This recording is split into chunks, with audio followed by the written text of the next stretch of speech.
nyuma yuko umuvugizi wa Kremlin Dmitry Peskov atangaje ko uwahoze ari minisitiri w'intebe mu gihugu cy'Ubwongereza Boris Johnson yabeshye nyakwa perezida Vladimir Putin ko yamuteye ubwoba bwo kumurasa igisasu kirimbuzi, byongeye kuzamura umwuka mubi hagati y'igihugu cy'Ubwongereza, kimwe mu bihugu bibarizwa mu muryango w'ubutabarane mu bya gisirikare NATO, ndetse n'igihugu cy'Uburusiya kiri mu ntambara rutura perezida Vladimir Putin yatangije ku butaka bwa Ukraine tariki 24 z'ukwa kabiri. Ni nako kandi igisirikare cy'Uburusiya gikomeje kwegukana intsinzi zikomeye mu bice bitandukanye, aho igisirikare cya Ukraine kimaze gutangaza ko cyamaze guhomba umubare munini w'abarwanyi ku kibuga cy'imirwano nyuma y'ibitero bikomeye byakozwe n'indege z'intambara z'igisirikare cy'Uburusiya. Mwabyumvishe inshuti z'akadasohoka, twagarutse mu makuru akomeye, amakuru agaruka kuri politike na diplomasi ku rwego mpuzamahanga, aho twibanda ku bikorwa byihariye bya gisirikare perezida Vladimir Putin yatangije ku butaka bwa Ukraine tariki 24 z'ukwa kabiri. Mutwemerere twinjiye ku kibuga cy'imirwano dusesengure page z'ibitangazamakuru bikomeye mu isi bikomeje kugaruka ku bikorwa byihariye bya gisirikare.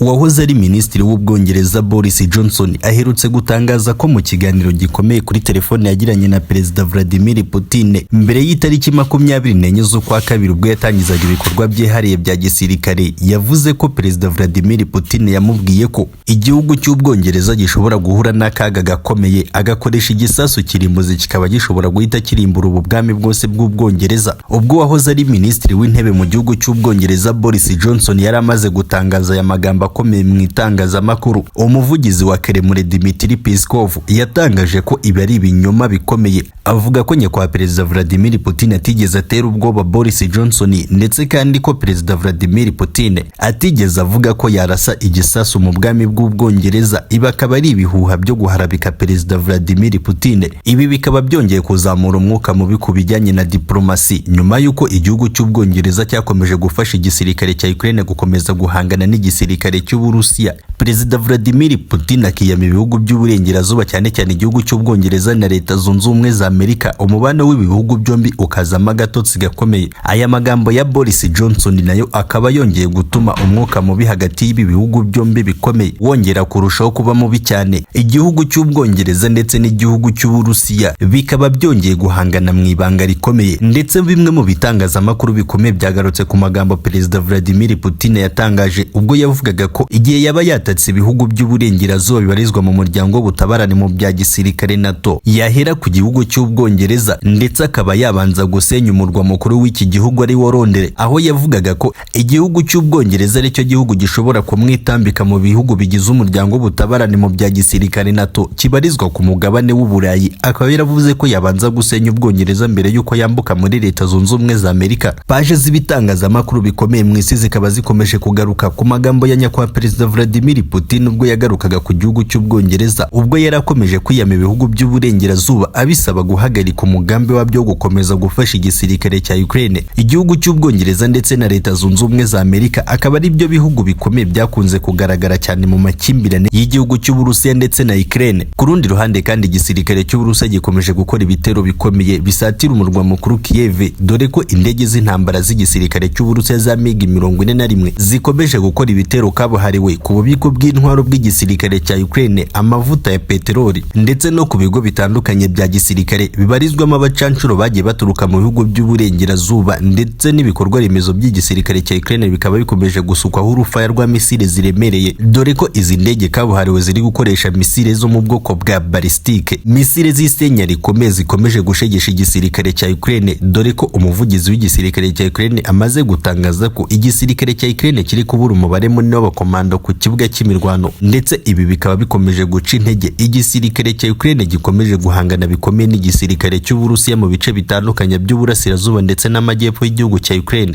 Igitangazamakuru gikomeye Russia Gazeta gishyize hanze inkuru ikomeye, inkuru ivuga ko mu bugambanyi bukomeye bwa perezida wa Leta Zunze Ubumwe za Amerika Joe Biden ndetse na Valery Zaruzny bari mu mugambi wo gukorera kudeta perezida Volodymyr Zelensky, ndetse byaba ngombwa bakaba banamuhitana. Ni nyuma yuko igisirikare cy'Uburusiya gikoze ibitero bikomeye bikagaragara neza ko igisirikare cya Ukraine gitangiye gutsindwa ku mirongo y'urugamba itandukanye ku burangare bwa perezida Volodymyr Zelensky. Bikaba bitangazwa ko perezida wa Leta Zunze Ubumwe za Amerika Joe Biden yaba ari mu mipango yo gukuraho perezida Volodymyr Zelensky. Uru rugamba rukaba rwayoborwa na Valery Zaruzny. Ni inkuru yakomeje kwandikwa henshi mu bitangazamakuru bikomeye bitandukanye imbere mu Burusiya ndetse no muri Ukraine, aho bakomeje gutangaza ko Perezida Volodymyr Zelensky yaba agiye gukorerwa kudeta mu gihe kidatinze akaba ashobora guhita asimurwa byihuse. Ibi bibaye mu gihe Leta Zunze Ubumwe za Amerika zikomeje kubona ko Uburusiya bwamaze kuvumbura imigambi y'Abanyamerika ndetse bakongera imbaraga zikomeye ku kibuga cy'imirwano. Bakaba babona neza ko bigoye kuba Perezida Volodymyr Zelensky we n'igisirikare cye bahangara ingabo za nyakwa Perezida Vladimir Putin, bakaba bashaka kumusimbuza undi uzubahiriza amategeko y'Abanyaburayi ndetse n'Abanyamerika bifuza gusenya igihugu cy'Uburusiya. Ni nako kandi ku rundi ruhande igisirikare cy'Uburusiya gikomeje ibitero bikomeye biri kugabwa ku mijyi ikomeye. Ni nyuma yuko igisirikare cy'Uburusiya kiri ku kibuga cy'imirwano ku butaka bwa Ukraine gihawe itegeko rikomeye ryo gukoresha zimwe mu ntwaro zikomeye zamaze koherezwa ku kibuga cy'imirwano na nyakwa Perezida Vladimir Putin. Zimwe mu ntwaro zahawitsa ziherutse koherezwa ku kibuga cy'imirwano zageze ku butaka bwa Ukraine mu cyumweru gishize, zikaba zatangiye gukoreshwa ku kibuga cy'imirwano, aho zikomeje kurekura ibisasu bya rokete bikomeje gusenya bikomeye ibikoresho bya gisirikare by'igisirikare cya Ukraine. Ibimodoka by'intambara mu mihanda bikaba byahindutse imyuma. Ni nako kandi igisirikare cy'Uburusiya gikomeje gukora urugendo rukomeye gisatira umurwa mukuru Kiev. Ibitangazamakuru bikomeye bikaba bitangaza ko igisirikare cy'Uburusiya gifite intego yo kuruhukira mu murwa mukuru Kiev ndetse uyu murwa ukaba wanafatwa. Ibi akaba ari byo bikomeje gutera ubwoba Abanyaburayi ndetse n'Abanyamerika bakomeje kurunda ibitwaro ku butaka bwa Ukraine, aho bifuza guhagarika igisirikare cy'Uburusiya ariko ku muvuduko udasanzwe. Abakomando ba nyakwa Perezida Vladimir Putin bakaba bakomeje gukora ibitero bikomeye bisatira umurwa mukuru Kiev.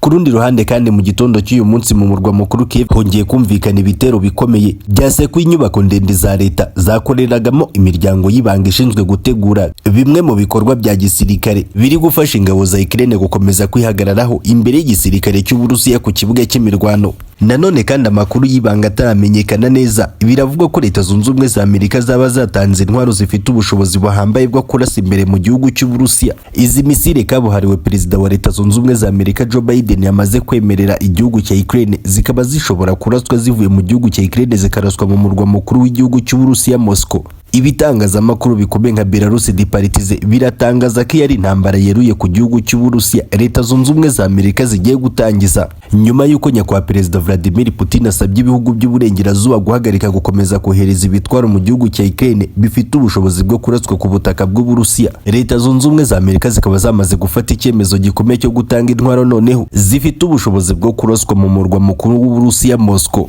Ibi bikaba byongeye kuzamura umwuka mubi ukomeye hagati ya Leta Zunze Ubumwe za Amerika n'igihugu cy'Uburusiya bikomeje guhangana mu ntambara rutura Perezida Vladimir Putin yatangije ku butaka bwa Ukraine tariki 24 z'ukwa kabiri.